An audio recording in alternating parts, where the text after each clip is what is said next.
cette exploitation, c'est vous qui l'avez créée ou Oui, vos c'est parents? moi qui l'ai créée. D'accord, Donc, mes parents étaient agriculteurs en Dordogne. Ils ont pris la retraite bien avant que je sois.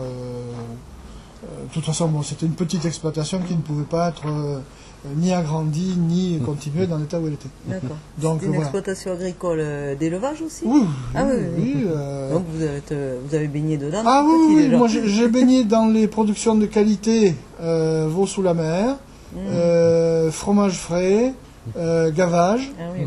Donc voilà, moi j'ai baigné dans ça tout petit déjà. Ouais, d'accord. Donc, vous avez une solide expérience dans le domaine alors, oui. Pas forcément d'expérience parce que j'étais quand même, mais une Savoir-faire, vous aviez imprégnation. enregistré. Imprégnation. Voilà, une imprégnation.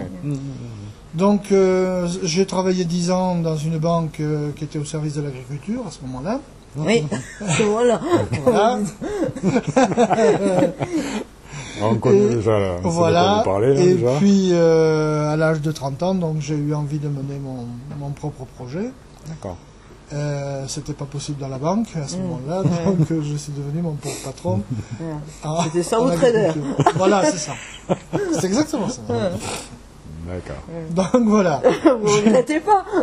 absolument pas. Ah, Absolument pas. Ce qui est encore plus rigolo, c'est que j'ai travaillé 10 ans sur le secteur où j'habite et qu'il y a des gens qui encore maintenant me disent mais et alors, On a des comptes. tu te rends pas compte, tu seras à la retraite. oui. Enfin, nous, il y a une recherche de diversification et en 98, donc, sont arrivés les premiers cochons cul noirs. D'accord. Voilà. Qu'est-ce qui s'est passé au niveau des culs noirs en 98? Parce que finalement, c'était une race qui avait disparu ou Oui, qui oui, la était race avait disparu. disparu complètement. Ouais. Ensuite, l'origine du cochon cul noir, ça remonte à 400 ans. Ah oui. Voilà. On Le remonte cochon loin, cul noir, là. il vient d'Espagne. Ah oui, c'est bon. Donc la souche, elle est là-bas, en fait. La souche, elle vient d'Espagne. Nous, on a eu des voyageurs éclairés, donc, un peu plus tôt que les Italiens, qui avaient remarqué ces cochons-là qui étaient gras comme tout à la fin de l'hiver. Et qui se gavaient de blanc, glands. de châtaigne, C'était essentiellement des glands glands. du sud d'Espagne. Et ils se sont dit, chez nous, on a besoin d'animaux gras, on a besoin de beaucoup de gras. Parce qu'on avait un problème en Limousin, enfin c'était un problème français, mais spécifiquement Limousin aussi, c'est qu'il y avait une taxe sur le sel qui était très forte, qui s'appelait la gabelle. Et les paysans qui avaient besoin de beaucoup de sel pour conserver leur viande, Ah oui. payaient ce sel très cher et ça les handicapait beaucoup. Donc ils ont cherché, déjà dans ces années-là, ils ont cherché une alternative à la conservation par le sel. Et la conservation par le sel, ça a été de faire confire la viande dans la graisse. Ah oui. On fait fondre la graisse, on fait confire la viande dedans. Ah oui. D'accord. On Donc, n'a rien inventé, parce que Ouais. le confit, ça date de 3000 ans, hein. Ouais. Mais on a adapté pour des raisons économiques la conservation. la conservation. Voilà. Et il fallait des animaux qui fournissent beaucoup de graisse. Et ces cochons-là avaient cette réputation. Alors, à partir de 1875, il y a eu, enfin, 1875, ça a été l'inauguration de la voie ferrée Limoges-Brive par Saint-Thierry, qui passe au fond de la vallée. Là. À partir de ce moment-là, on a pu, à la fois, amener des cochons gras. Parce que du foirail, on les amenait sur le train et ils partaient. Et alors là, il y a eu un décollage économique, mais fantastique. Ah, d'accord. Parce que au lieu de vendre des cochons maigres d'un an et demi ou 2 ans, Et ils étaient on finis. vendait des cochons qui étaient finis. Fini. Voilà. Les cultures permettaient, donc on cultivait un peu mieux à partir de 1875, on cultivait un peu mieux le blé, donc les cochons étaient bien sûr nourris aux châtaignes et aux glands, mais bien sûr, mais quand ils tombaient, pas toute l'année, parce que attention à la légende là aussi, nourris aux glands, oui, quand ils tombent, le reste de l'année, les glands, il n'y en a pas. Ah oui, ça ne peut pas se conserver, ça. Voilà, donc on nourrissait ces cochons-là, on les a mieux nourris, on faisait du cochon lourd, et ça a fait de l'argent. J'ai un copain de l'autre côté de la vallée, ici, il m'a dit, mon grand-père m'a toujours dit que la première voiture qu'ils ont achetée, c'était en 1920, enfin, juste avant 1930, elle a été entièrement financée par la vente d'une petite troupe de cochons cul noirs. Le Et, cochon. et ça a chuté alors à partir après la guerre? Alors, la Deuxième Guerre mondiale, la fin de la Deuxième Guerre mondiale a marqué la disparition. Carrément. Raison, C'est un cours délai, alors, très finalement. court, très court, en un an à peu près.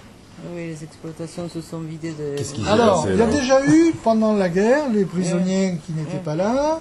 Le cochon cul noir, il y a quand même beaucoup de main-d'œuvre, donc il y a déjà eu une raréfaction. Et surtout, le problème, c'est qu'à la fin de la guerre, il a fallu produire pour nourrir le retour des prisonniers, le baby-boom, la fin des restrictions alimentaires. Et ce cochon-là, on va voir tout à l'heure, il y a des cochons qui ont plus de 2 ans ici. Il leur faut 2 ans pour pousser. Ah oui, d'accord. C'était trop long. C'est trop long. Trop long. Ouais. Ont pris leur place les cochons des souches du nord de l'Europe, l'Arjois, Tonamras et compagnie, qui sont venus en 6 mois. C'est imparable. Le raisonnement, il est imparable. Quand on sort d'une période de disette, Ça a tout la changé, cette demande était période-là. là, et donc il a fallait aller fallu vite. produire. Voilà. Et dans tous les domaines, de toute façon, ça a été Il a ça. fallu nourrir. Ouais. Alors après, aller vite et gagner de l'argent. C'est ça Ouais. qui a fait... Oui. Ça a été autre chose. Ça, c'est encore autre chose. Dans les années 60, le deuxième coup de matraque, ça a été, bon, plus personne n'avait faim, du moins en Europe, et on a commencé à découvrir l'hypertension, les maladies cardiovasculaires, et puis on dit, ben, c'est tout ce gras que vous mangez, les pauvres paysans, qui vous tuent. Donc, éliminez-moi toute cette graisse. Et puis ça a été la faim. Le marché, le père de mon salaisonnier actuel, là, le camion qui vient de passer ici, le père du salaisonnier, il dit, moi j'ai perdu, mais dans l'année 1960, j'ai perdu 80% de mon marché sur le cochon et sur le gras. Les cours du gras se sont effondrés, il fallait plus que faire des cochons maigres. Donc le cochon cul noir a été hors jeu, carrément hors jeu. Et il est rentré en état de disparition.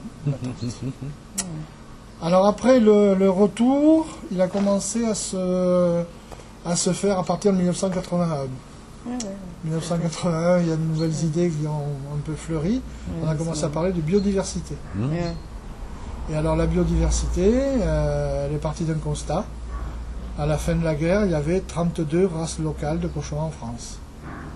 Il y avait le cul noir limousin, il y avait le pétavie, qu'ils appellent le poitevin, dans le Poitou, il y avait le cochon de Miélan dans le Gers, il y avait 32. Et en 1981, il n'en restait plus que 5. Il n'y avait plus que 5 races qui avaient des effectifs compatibles avec une sauvegarde. D'accord. Donc il y a eu un appauvrissement génétique fabuleux. L'explosion du productivisme du cochon s'est traduit par un appauvrissement génétique de la biodiversité.